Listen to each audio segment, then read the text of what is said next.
Bueno, vamos a tocar hoy día temas ya específicos de neumología, abocándonos ya a las principales patologías que se ven en neumología, ¿no? Ya hemos hablado de fisiología y algo de fisiopatología y hoy hablaremos acerca de lo que es las enfermedades en neumología y empezaremos hablando por una de las enfermedades más frecuentes en la patología obstructiva bronquial, que es el EPOC.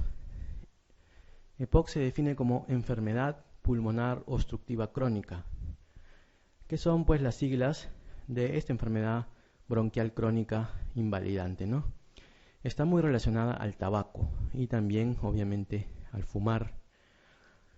Pero no solo el tabaco es causa de EPOC, sino que también se ha visto que existen otras probables causas, como el humo de leña, por ejemplo, como contaminantes del ambiente, de la atmósfera, etcétera, fábricas, humos de fábricas, etcétera, ¿no? Pero básicamente el EPOC está relacionado al tabaco. Entonces, se ha visto que la mayoría de pacientes que tienen EPOC, digamos en un casi 80%, 90%, han fumado. Pero no pasa lo mismo con los fumadores. No todos los fumadores hacen EPOC. No todos los fumadores hacen EPOC.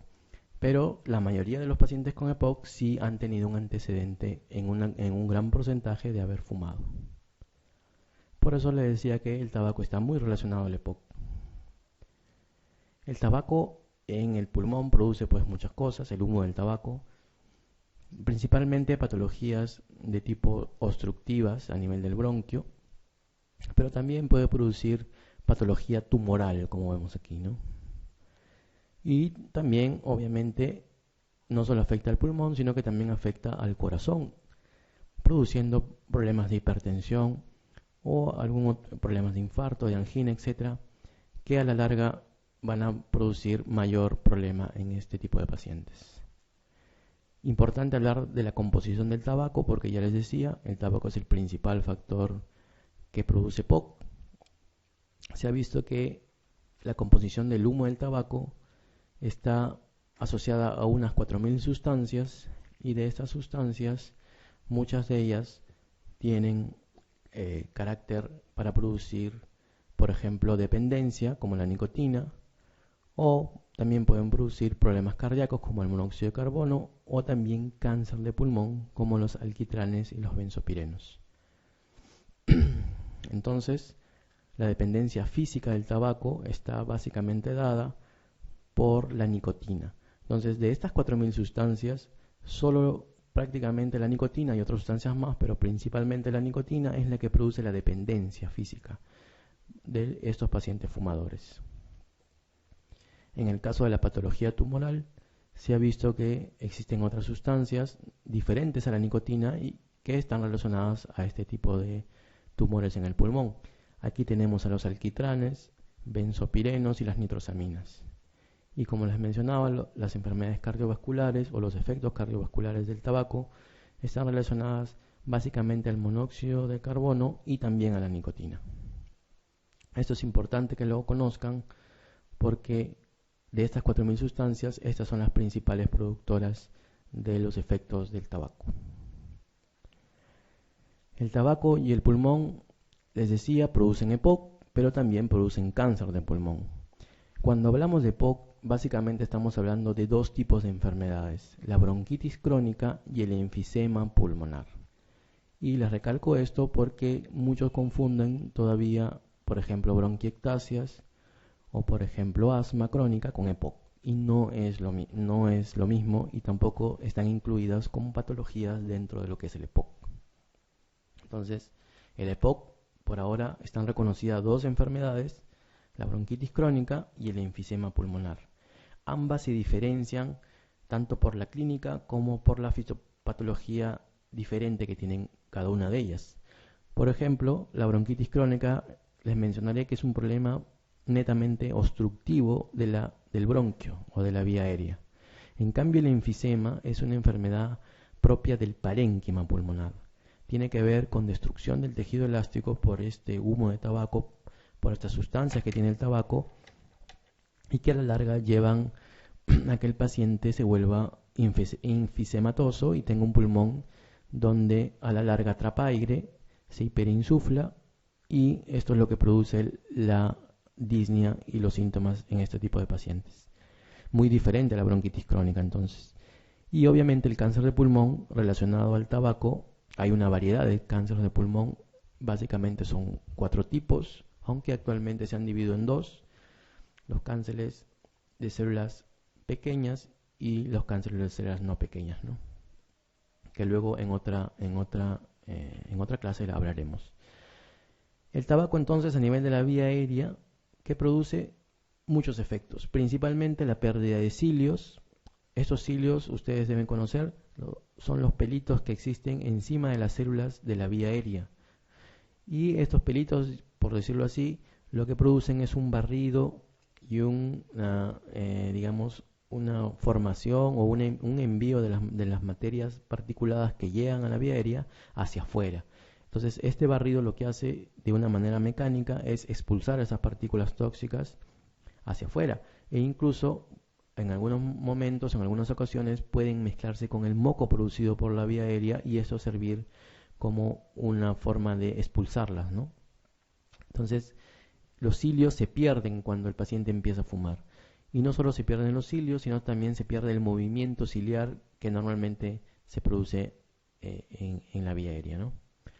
También existen cambios en el tamaño y la forma de las células que componen esta vía aérea, ¿no? En las células epiteliales. Se vuelven mucho más grandes, mucho más hipertróficas, y cuando el tabaco produce, digamos, un daño crónico, podría producir también lo que nosotros conocemos como atipia, y esto es obviamente síntomas ya que el paciente puede estar llegando al cáncer pulmonar. Los núcleos de las células también se alteran, los mismos que les decía para lo de la atipia, y también existe una inhibición de los macrófagos alveolares, que es lo que produce una disminución de la inmunidad, por lo tanto, el tabaco también en la vía aérea, ¿no? A la larga también, porque existe un engrosamiento de la mucosa de la vía aérea, del músculo de la vía aérea, produce un aumento de la resistencia en esta vía aérea, ¿no? Y esto es característico en los pacientes con bronquitis crónica, por ejemplo, donde la resistencia de la vía aérea se encuentra aumentada. También el tabaco produce hipertrofia de las glándulas bronquiales a nivel de esta vía aérea, y esto, por lo tanto, va a producir mayor cantidad de moco y mayor obstrucción en esta vía aérea. A la larga también los componentes del tabaco producen, como les mencionaba, constricción del músculo liso bronquial, que lo que hace es que el paciente tenga un aumento de la resistencia en la vía aérea y obviamente empiece el paciente a atrapar aire, porque al momento de que el paciente empieza a expirar el aire, la vía aérea se cierra y el aire queda atrapado. También es importante mencionar que todas estas alteraciones, tanto a nivel de los cilios, a nivel de la resistencia en la vía aérea, a nivel de las células y de las glándulas, pueden revertirse si el paciente deja de fumar.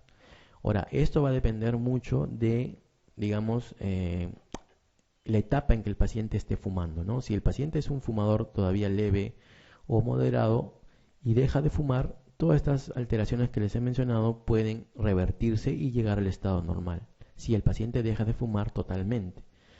Obviamente que si el paciente sigue fumando, cada una de esas alteraciones se van a hacer más progresivas y obviamente el paciente va a llegar al EPOC. Entonces, resumiendo, el tabaco y el EPOC están muy relacionados porque el tabaco produce EPOC, que es una enfermedad respiratoria crónica de la vía aérea invalidante. Sus síntomas principales son la tos y la expectoración, sobre todo la expectoración si es que estamos hablando de bronquitis crónica, y la disnea, principalmente si estamos hablando de enfisema pulmonar. La destrucción del parénquima pulmonar es característico del enfisema pulmonar, les mencionaba anteriormente, y las pruebas de función respiratoria generalmente están alteradas en los pacientes con enfisema, no tanto así en los pacientes con bronquitis crónica, y esto también los diferencia. Obviamente, los pacientes que tienen EPOC y que siguen fumando, hay un descenso acelerado del FET1 que les mencioné anteriormente en fisiología, que nos da la gravedad de la obstrucción. Entonces, este descenso se hace mucho más marcado, mucho más acelerado si el paciente sigue fumando. Un dato para mencionarles, el FED1 normalmente disminuye en 30 centímetros cúbicos, digamos, por año en los pacientes mayores de 30 a 40 años. Va disminuyendo este FED1, 30 mililitros o centímetros cúbicos por año. Pero este aumento se hace el triple, digamos 90 mililitros por año, si el paciente fuma, por ejemplo. Entonces, por eso les decía que el descenso es acelerado en este tipo de pacientes y peor si siguen fumando, ¿no? El tratamiento del EPOC, básicamente, y eso también quiero recalcarles, es dejar de fumar. ¿Por qué? Porque el EPOC es una enfermedad crónica y el tratamiento en realidad es de mantenimiento y sintomatológico. Pero si uno deja de fumar, y ya les decía, en estadios tempranos o estadios moderados, podrían todas las alteraciones revertirse. Entonces, lo que principalmente recomendamos a nuestros pacientes es que dejen de fumar, suprimir el consumo de tabaco. Es la primera medida de tratamiento en todo paciente que ya tiene EPOC. Porque se ha visto que esto aumenta la supervivencia, digamos que los pacientes viven más años y dejan de fumar, el descenso acelerado obviamente ya no va a ser tan abrupto, y esto va a producir mejoría sintomatológica, tanto en la tos como en la expectoración. Obviamente, el EPOC siempre empieza en las vías aéreas pequeñas y si el paciente deja de fumar, esta obstrucción en esta vía aérea va a revertirse, ¿no? Incluso, como dice aquí, así los pacientes tengan una edad mucho mayor. Esto les traía a propósito de fisiología y a propósito de recordar el acino pulmonar y las zonas donde se puede dar el enfisema pulmonar sobre todo y la bronquitis crónica. Ya les decía, la bronquitis crónica se da en la vía aérea, entonces está relacionada a la zona de bronquiolos, a la zona de bronquiolo terminal, de bronquiolo respiratorio.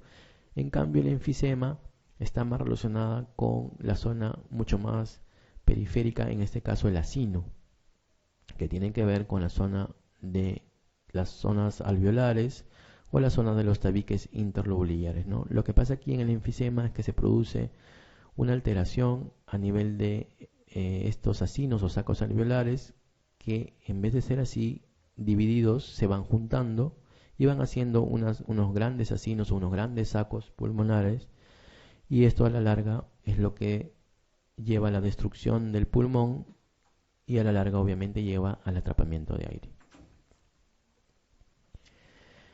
Cuando hablamos de EPOC, les decía, es una enfermedad crónica y aquí es importante recalcar que es progresiva y generalmente no revierte cuando ya empezó, excepto estemos en etapas tempranas y el paciente recién está empezando a fumar. Importante también mencionarles aquí que el diagnóstico se hace por espirometría, ¿ya? Yo les mencioné en fisiología que la espirometría es básica para hacer el diagnóstico de EPOC y también del asma.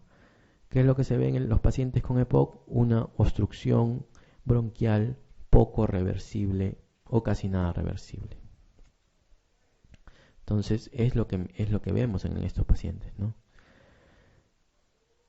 En cambio, en el asma vemos una obstrucción de tipo reversible, porque el asma es una enfermedad de la vía aérea, de la vía bronquial, no así del parénquima pulmonar. Entonces, eso es lo que los diferencia el asma del EPOC. En el asma la vía aérea está comprometida, en cambio en el EPOC no solo está la vía aérea comprometida, sino también el parénquima pulmonar, y eso es lo que nosotros denominamos enfisema pulmonar. Importante mencionar que tenemos que hacer el diagnóstico con espirometría, tanto de asma como del EPOC, y esto es la manera más objetiva de diagnosticarlo, ¿no? No podemos decir, como muchos médicos dicen, este paciente tiene EPOC si ha fumado, o si ha consumido leña, o si incluso retiene CO2. Muchos médicos solamente con los factores de riesgo y con el AGA que nos dice que tiene retención de CO2 lo catalogan como EPOC, y no es así. El EPOC se tiene que definir con una espirometría. El diagnóstico espirométrico, estrictamente hablando, se produce así o se denomina así. Es una obstrucción en la vía aérea que el valor de la relación FeSU1 capacidad vital forzada debe estar menos de 70 cuando hacemos una prueba post-broncodilatador. O sea, si nosotros vemos un paciente que en la prueba previa de espirometría o pre-broncodilatador tiene una obstrucción bronquial y luego le hacemos la prueba post-broncodilatador y la obstrucción, o sea, la relación entre FeSU1 y FVC permanece menos de 70, este paciente está catalogado espirométricamente hablando como un EPOC. Y entonces es la única forma de definir el diagnóstico. El EPOC, les mencionaba, tiene que ver con enfisema y bronquitis crónica. El enfisema es el agrandamiento permanente de los bronquiolos terminales, destrucción de la pared del alveolo y normalmente no debe haber fibrosis, ¿no? Esto lo diferencia de la fibrosis, obviamente. Este agrandamiento de los bronquiolos produce colapso en la vía aérea a la larga y esta destrucción del tejido elástico del pulmón hace que algunos bronquios se colapsen y por eso que existe esta obstrucción marcada en este tipo de pacientes. En cambio, la bronquitis crónica es un diagnóstico más clínico, tiene que ver con síntomas de tos, de expectoración abundante, incluso se menciona que tiene que ser más de 2 a 3 veces en un año por 2 años consecutivos, ¿no? Y ese es el diagnóstico de bronquitis crónica a nivel clínico. Obviamente les mencionaba que la espirometría no va a reflejar un patrón obstructivo, pero sí la clínica, ¿no? Es un paciente que ha fumado o que ha consumido leña y que a la larga tiene tos y expectoración abundantes y que tiene estos síntomas pues permanentemente, ¿no? Antiguamente a la bronquitis crónica le llamaban el fumador, el abotagado azul o el perfil azul le llamaban, ¿no? Y al enfisematoso más bien le llamaban el rosado, ¿no? El perfil rosado o blotter rosado le llamaban. Pero mira, esos términos han quedado, digamos, ya en desuso porque actualmente estamos hablando ya no solo de estos dos tipos de POC, sino que estamos hablando de fenotipos de POC. Los nuevos consensos de neumología dicen que los pacientes no solo son bronquíticos, no solo son enfisematosos, sino que a veces pueden tener la mezcla de los dos. Y como en toda en medicina no hay nada absoluto, incluso dicen que existe actualmente un fenotipo de POC que está relacionado con el asma. Entonces hay un fenotipo asma-EPOC incluso. Pero yo los menciono estos términos porque todavía lo preguntan, ¿no? Entonces, el bronquítico crónico era el soplador azul y tiene que ver con un paciente con características de tener un sobrepeso exagerado, digamos, son gorditos, generalmente son jóvenes, mucho más jóvenes que un enfisematoso, tienen expectoración abundante, como les mencionaba, y aquí lo importante es que la disnea es tardía, a diferencia del paciente con enfisema, donde la disnea es precoz. Ellos, como tienen un problema de bronquios, tienen una grave alteración del intercambio de gases, tienen cambios crónicos en la radiología porque empiezan a retener aire y vemos en la placa pulmones, digamos, hiperinsuflados. Frecuentemente también tienen cor pulmonar. El cor pulmonar, les mencionaba también en fisiología, tiene que ver con el corazón derecho o el crecimiento de las cavidades del corazón derecho y tiene que ver también con hipertensión pulmonar. Y algo importante que lo diferencia del enfisema es que el test de difusión prácticamente en los pacientes con bronquitis crónica es normal o tiene alguna ligera alteración.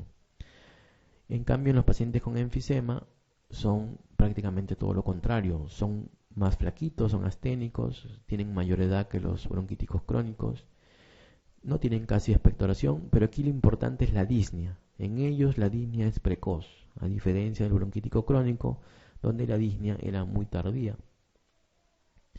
Tienen signos radiológicos también importantes, porque obviamente acá hay destrucción del parénquima, vamos a ver probablemente bulas, o probablemente una hiperinsuflación muy marcada, incluso con descenso de los semidiafragmas. También podemos ver una muy baja capacidad del test de difusión, o sea, tienen una disminución muy marcada del test de difusión, una alteración marcada del test de difusión de monóxido de carbono, a diferencia de los pacientes con bronquitis crónica, y en cambio la resistencia en la vía aérea está poco alterada. Aquí lo importante saber también es que el paciente que ya tiene enfisema tiene un pronóstico mucho más sombrío que el paciente que tiene bronquitis crónica. Y obviamente los broncodilatadores probablemente no mejoren mucho sus síntomas, ¿no? Y la enfermedad generalmente progresa rápidamente. Otro término que debemos mencionar es el de exacerbación de EPOC, que digamos tiene que ver con que los síntomas del EPOC, que son, mencionaba, tos, disnea o expectoración, se hacen mucho más marcados en algún momento, y cuando los tenemos así, estamos hablando de una exacerbación de EPOC. Entonces, cuando tenemos empeoramiento de la disnea, aumento de la tos y aumento del volumen o de la purulencia del esputo, podemos estar hablando de que el paciente que tiene EPOC está exacerbado. Ahora, ¿cuáles son las causas de exacerbación de EPOC? Y eso es lo que también generalmente preguntan, son las infecciones, en un porcentaje grande, ¿no? Infecciones son la causa principal de exacerbación de EPOC. Y entre las infecciones, ¿cuáles son las principales? Las bacterianas. Y entre las bacterianas, ¿qué germen? El más común, el Haemophilus influenza. Entonces, eso es lo que generalmente preguntan, ¿no? Exacerbación de EPOC tiene que ver con aumento de síntomas que se empeoran, obviamente. Tiene que ver con causa infecciosa y generalmente, y en la mayoría de casos, bacteriana. ¿Y cuál germen? El Haemophilus influenza. Obviamente también podemos encontrar, dependiendo del grado de EPOC, otro tipo de gérmenes bacterianos, como Streptococcus, Moraxella, incluso estafilococo, e incluso en los estadios más avanzados de EPOC podemos encontrar Pseudomonas aeruginosa. Entonces, dependiendo de la gravedad también del EPOC, vamos a ir encontrando una diferente cantidad de gérmenes. Mientras más severo sea el EPOC, los gérmenes también son más virulentos y son más resistentes a los antibióticos.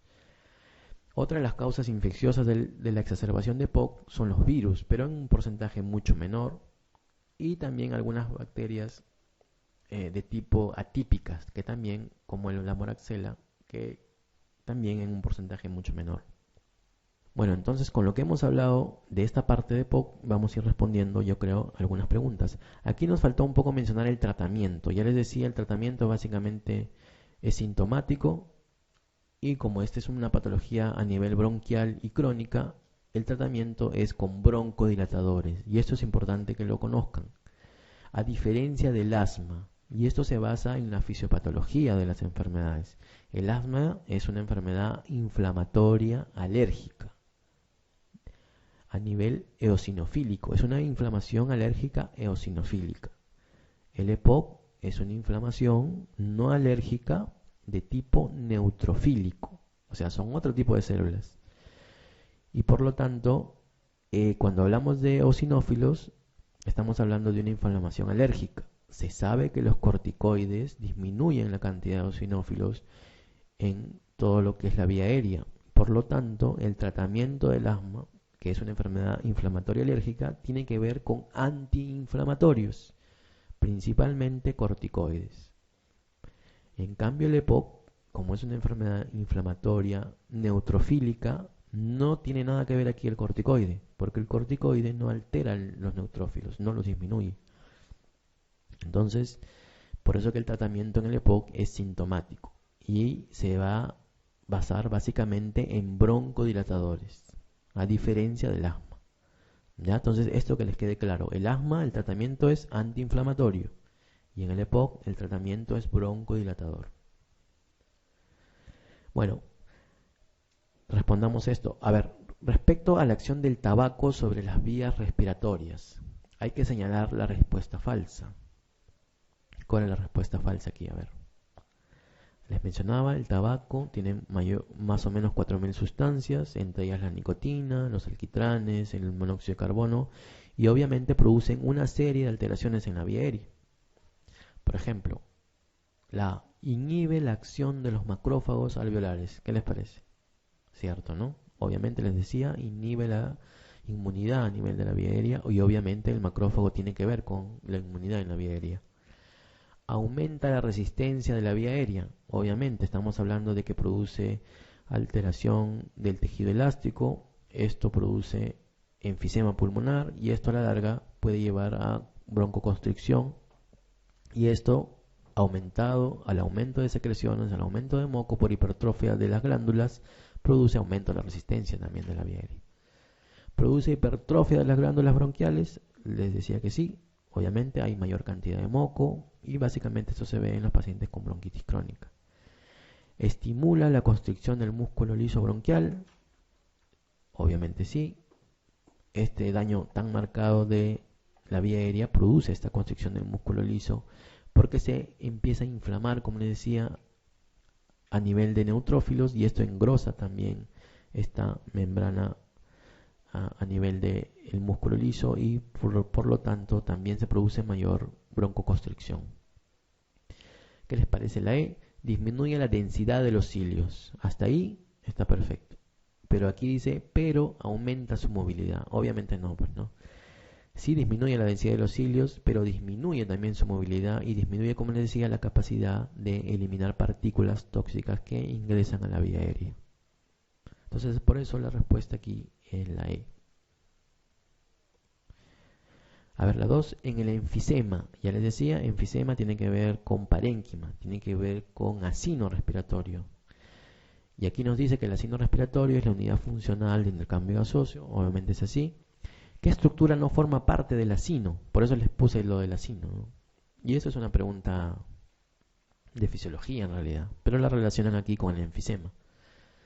El acino pulmonar, si nos dice, incluso aquí, incluso sin saberlo, miren, si nos dice que es la unidad funcional de intercambio gaseoso, ¿qué es lo que debe tener un acino para tener intercambio gaseoso?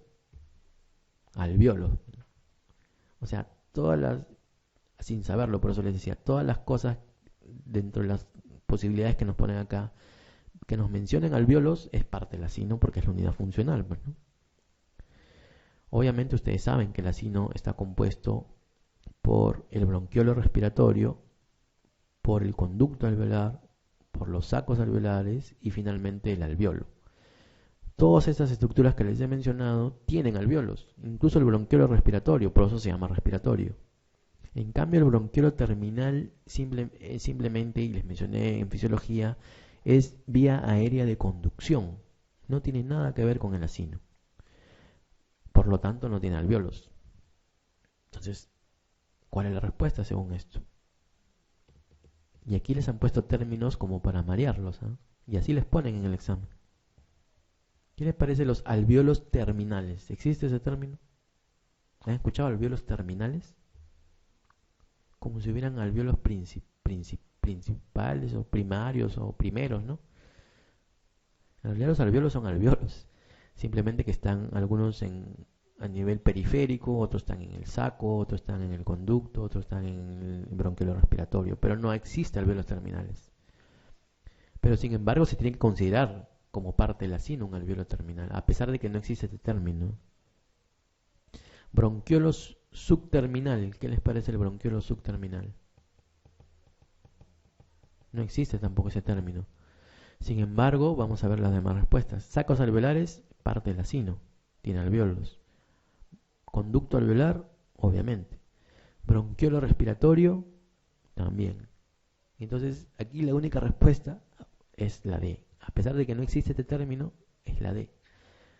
Porque todo bronquiolo que tenga que ver con el bronquiolo terminal no es parte del acino, ¿no? O sea, el acino empieza cuando termina el bronquiolo terminal y cuando empiezan los bronquiolos respiratorios. ¿Y eso por qué se entiende? Porque aquí ya hay intercambio gaseoso y es así más fácil de entenderlo, ¿no? ¿Sí? Eso es ya fisiología y eso ya hay que grabarlo, ¿eh? A ver, 3. ¿Cuál de los siguientes hallazgos es sugestivo de bronquitis crónica? Diferencia, bronquitis crónica de enfisema. Bronquitis crónica, vía aérea, enfisema, parénquima. Bronquitis crónica, obstrucción en la vía aérea y enfisema también, pero obstrucción a nivel parenquimal. Enfisema tiene que ver con disminución del DLCO o tesis de difusión de monóxido, y bronquitis crónica no tiene nada que ver con difusión de monóxido porque es vía aérea, ahí no hay intercambio gaseoso, ¿no? Ambos, tanto bronquitis crónica como enfisema, que son parte del EPOC, tienen que ver con problemas de distensibilidad. Les mencionaba en fisiología que estos pacientes con enfermedades obstructivas crónicas tienen una distensibilidad aumentada, ¿no? Eso ya les mencioné en fisiología. Entonces, a ver, con esto, ¿cuál creen que es la respuesta? Aquí lo que nos dice es cuál es lo sugestivo en la bronquitis crónica, no en el enfisema. ¿Cuál es lo sugestivo o cuál de estos datos que nos dan aquí sugieren bronquitis crónica? ¿La B o la D? A ver, la B. Obstrucción expiratoria y distensibilidad normal. Puede ser. A ver, vamos yendo una por una. A ver, vamos yendo... vamos con la C. No, vamos con la D mejor. Retracción elástica disminuida y distensibilidad aumentada. ¿Eso con qué tiene que ver más? Con enfisema, ¿no? Enfisema tiene distensibilidad muy aumentada y retracción elástica disminuida. Ese es enfisema. La D es enfisema. La E, trastorno severo ventiloperfusión. Si estamos hablando de enfisema, estamos hablando de parénquima, estamos hablando de intercambio gaseoso y obviamente hay un trastorno en la ventiloperfusión. Mientras más enfisematoso el pulmón, menos área para intercambio gaseoso y obviamente más alteración en la ventiloperfusión. Eso es enfisema también.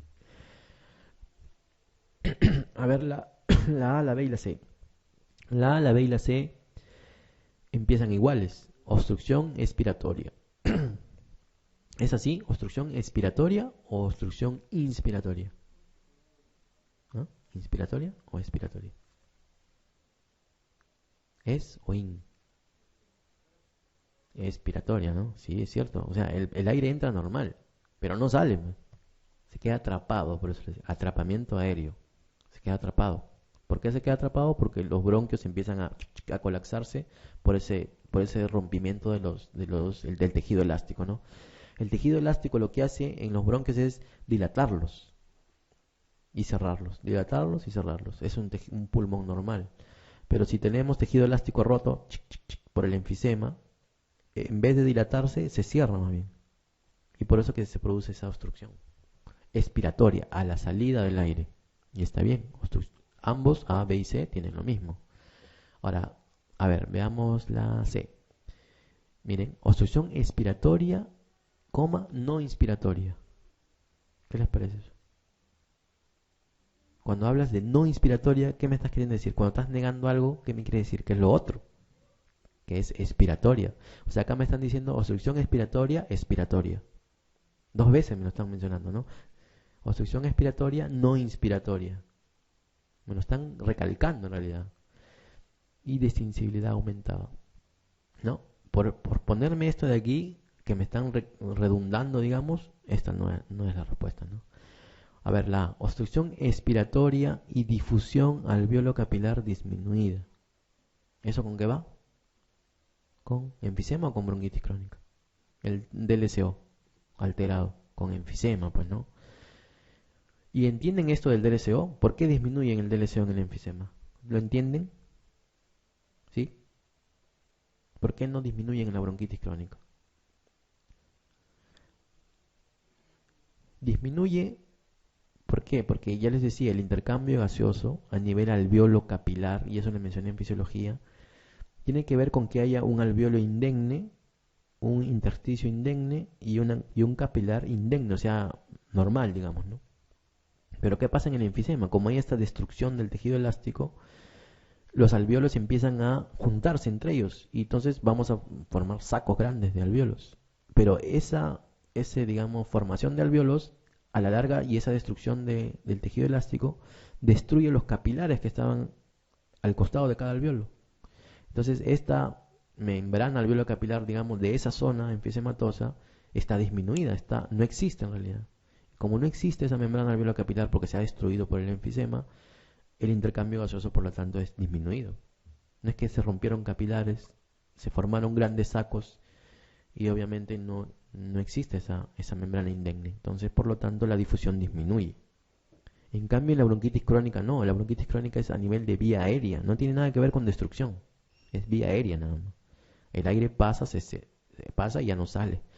Se llena de moco la vía aérea, se cierra el bronquio y eso es bronquitis crónica nada más. Pero no tiene nada que ver con la difusión. El oxígeno pasa de todas maneras. Por eso que la difusión es normal en los bronquíticos crónicos. Y esa es la diferencia entre ambos. ¿Ya? Ambos tienen espirometría, probablemente con obstrucción, pero la diferencia es el test de monóxido de carbono. Entonces, por eso que la respuesta es la B, tiene razón. Y distintibilidad normal, porque no es enfisema, es bronquitis crónica, es vía aérea. Por lo tanto, la distintibilidad puede estar normal. ¿Sí lo entendieron, no? ¿Te quedó claro? Sí, ¿no? A ver, 4. Señale cuál es el germen que con mayor frecuencia causa infecciones bronquiales agudas de origen bacteriano en pacientes con EPOC. ¿Me está hablando de qué? De exacerbación de EPOC. ¿Y cuál era el germen más común? ¿Cuál? El Haemophilus o el Haemophilus influenza, exacto. Ese es el germen más común. Pseudomonas, les mencionaba, Klebsiella, por ejemplo, que son dos gérmenes muy virulentos, muy resistentes incluso, o que adquieren resistencia rápidamente a los antibióticos, se ve en EPOCs más avanzados. En los EPOC severos, por ejemplo, vemos este tipo de gérmenes. Micoplasma y clamidia, que son los atípicos, no son causa muy frecuente de EPOC, pero pueden estar también relacionados. Entonces aquí lo principal y lo que deben saber es que el Haemophilus influenza es el principal germen bacteriano productor de exacerbación de EPOC. Bueno, 5.